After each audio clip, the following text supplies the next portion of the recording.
په ننګرهار کې څه تېر شول د ننګرهار په مابس څنګه برید وشو. ګرانو لیدونکو السلام علیکم. د ننګرهار ولایت په مرکز جلال آباد ښار کې د دې ولایت پر عمومي زندان ډله ییز وسلوال برید تېر ماښام پیل او له شاوخوا 22 ساعتونو نه ختې وروسته نن مازدیګر پای ته ورسېد. د معلوماتو له مخې لومړی موټر بم ترسره او وروسته 11 تنو بریدګرو برید وکړ او شاوخوا 22 ساعته وجنګېدل چې وروسته افغان ځواکونو 11 واړه برید کوونکي ووژل. په دغه نښتو کې د ولایت د ویان عطاالله خوږیاڼي له قوله ویل شوي چې 25 تنه شهیدان شوي. شهید شویو کسانو کې 20 عام وګړي، 3 زندانیان او 2 امنیتي سرتیري یاد شوي. هغه دغه راز زیاته کړه چې د دې برید پر مهال امنیتي ځواکونو 1025 زندانیان هم د تیښتې پر مهال نیولي دي.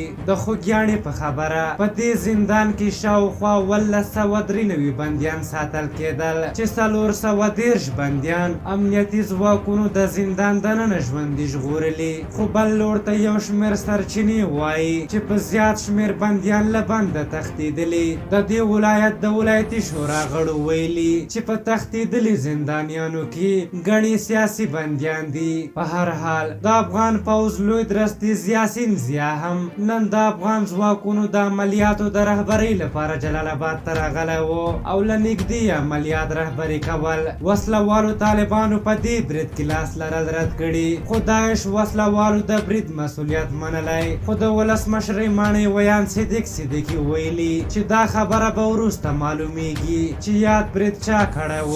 د دغه برید په غبرګون کې ګڼو خلکو د ننګرهار د مابس په امر سخت نیوکې کړې او هغه یو ناکام شخصیت کړی.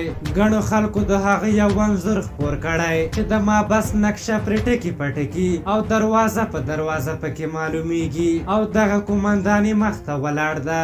خلک وایي دا نقشه فیسبوک کې څه چې باید خپله د زندان پرسونل هم باید لاسرسی ورته پیدا نه کړي. په هر حال په ورته مهال ارګ او د ملي مصالحې عالي شورا هم دا برید غندلی. ولسمشر غني او عبدالله په جلا خبر پاڼو کې ویلي چې د ننګرهار په عمومي زندان ډله ییز وسلوال برید وحشیانه بشري جنایت او د اسلامي ارزښتونو خلاف عمل دی. په هر حال تاسو د دغه برید په هکله څه نظر لرئ؟ خپل نظرونه هم راته په کومنټ کې ولیکئ. که زموږ ویډیو مو خوښه شوې وي ضروري لایک کړئ. تر بلې ویډیو مو په لیوه بخښونکي خدای سپارم. د الله په امان.